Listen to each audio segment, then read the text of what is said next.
is a cycling coach worth it? Now, if this video's been suggested to you, like I was a few weeks ago, you've also been Googling, is a cycling coach worth it? And if you're not new to this and you're a regular, thanks for coming back and watching again. So in this video, I'm going to talk about why I've got a cycling coach, how the training's been going so far, and at this moment in time, do we actually think it's worth it? Now, I'm just going to get down off this hill and I'll come back to you and we'll discuss. What a day. With all the crappy weather we've had recently, it's nice to be out. Got a yellow thing in the sky. What a day. Right, there's no video of this because I've not brought the right bloody mount out. Excuse me, does this take you to Todmorden? Yeah, it is, Yeah. Todmorden Road, yeah. Just go straight up to a farm, don't you, Nendra? About a mile, it levels off at top and then down all the way. It's nice to set, and then at the bottom of the road there's some big arches, isn't there? That's right. Yeah. Me and bloody directions, honestly, useless. Can't even follow a bleeding sat-nav properly. Anyway, thank you. You have a nice day.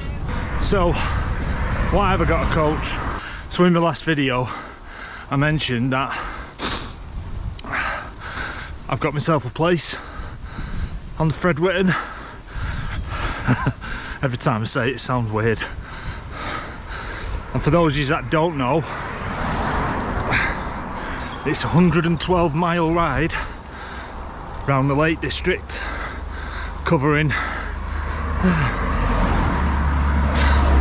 Honester Pass, Ardknock Pass, Rhinos Pass, a lot of passes.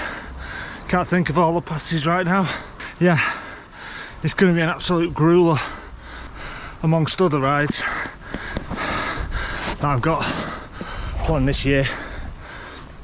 Nothing, or none of them are like that anyway. So my usual training normally involves a lot of Zwift, as does now, but never really had any idea of what I was going to do or doing on there. So my usual week looks like I do a few group rides which would end up in sprints and stuff. Thursday night, Tuesday night I'd go on there and probably just spin my legs or look for a race. Wednesday night, pretty much same again.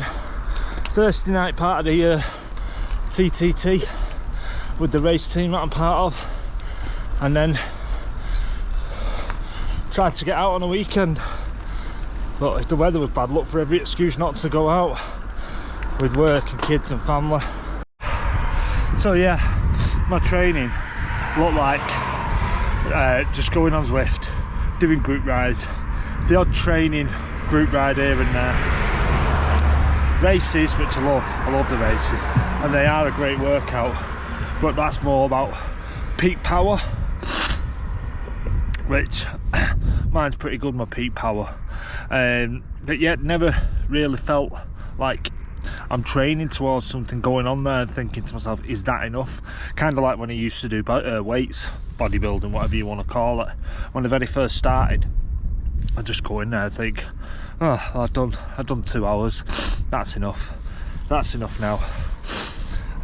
But then when I moved on to a training plan with a personal trainer at the gym, it was focused, and he'd give me a workout to go and do when I went in there on my own, and I'd be done within 45 minutes and getting a better workout and making my time more valuable, getting more out of the time available to me for training.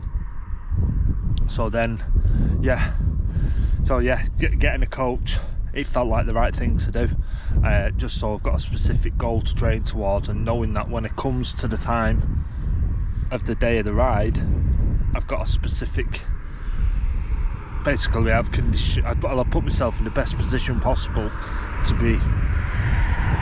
complete the ride. So even if I don't complete the ride, I know that I'll give it my all. Anyway, I'm going to get down off this windy hill and I'm going to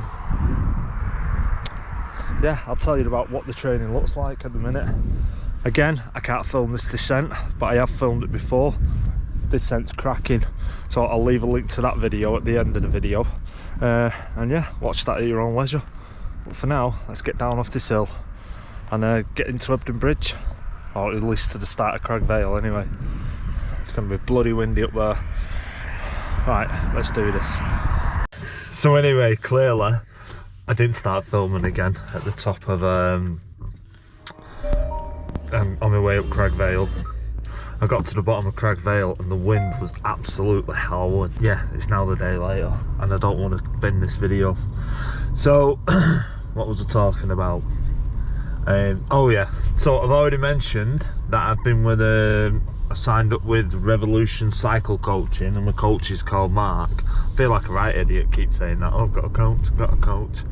Basically, I've got someone who knows what they're doing to put me on the right path so I can try and complete the Fred Whitton. Anyway, so my cycling coach has set me. So at the minute I train 5 days and then I get 2 days off, which is Tuesday and Fridays. So the way my life is, I kind of have to do it a bit different to how normal people would do it. So Mondays is my easy ride, which is an endurance ride, and it's basically you warm up for 5 minutes or 10 minutes if I get now popping up here, and then I do 10 minutes at 1 watt, not 1 watt, at one set of watts, then 10 minutes at another set of watts, and then 7 minutes at another set of watts, and then repeat, then cool down. The session in total is about 1 hour and 3 minutes. Then session 2, which is on a Wednesday, because I have my rest day on a Tuesday, which will make sense in a minute when I get to the end. I do my tempo session. Now these changing each week, it seems to be ramping up and I don't know where it's going to go or how it's going to stop, but so far I've done, the first week was 3 lots of 10, with obviously you build up to 19 minutes building up the watts. Then you do 3 sets of 10 with 5-minute break in between after each 10 minutes, and then a 5 minute at the end to cool down. Then that went to 2 15 minutes, then 2 20 minutes, which I've got to do the last one of them tonight. And then the next one is so yeah, I do that on a Wednesday, a race on a Thursday, rest day on a Friday. Saturday, it's been first week was a 2-hour ride, then I've had a 3-hour and a 3-hour, and next week I've got a 2-hour. I don't know what's beyond that because it sends it through to you in blocks of 4 weeks. Then on a Sunday tonight I've got the another tempo session.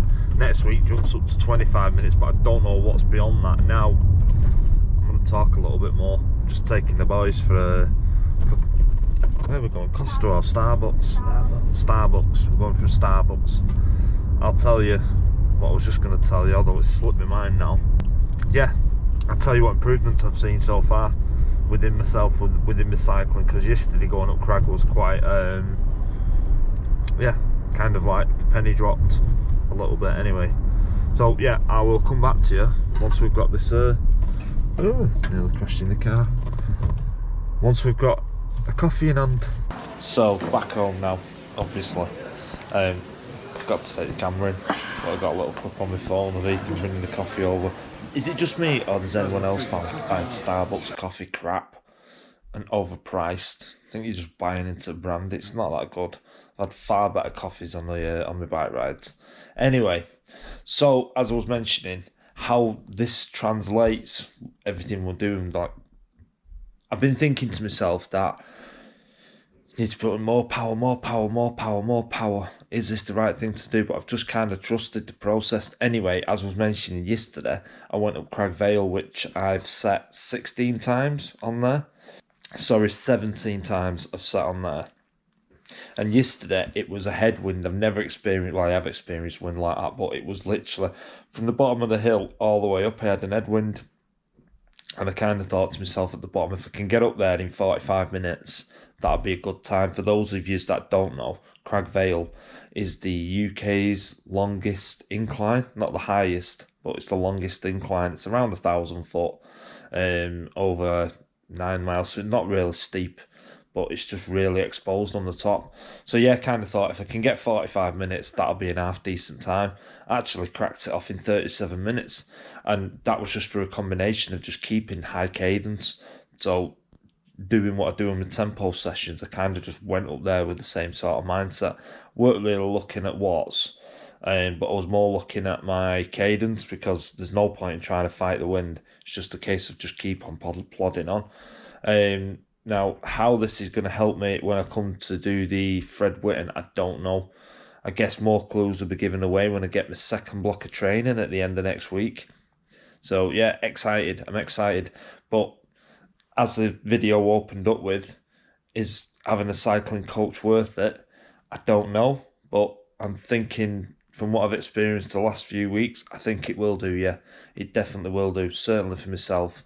And, you know, we invest all this money into bike parts, different bike kit, different bikes. You know, why not invest in cycling coach?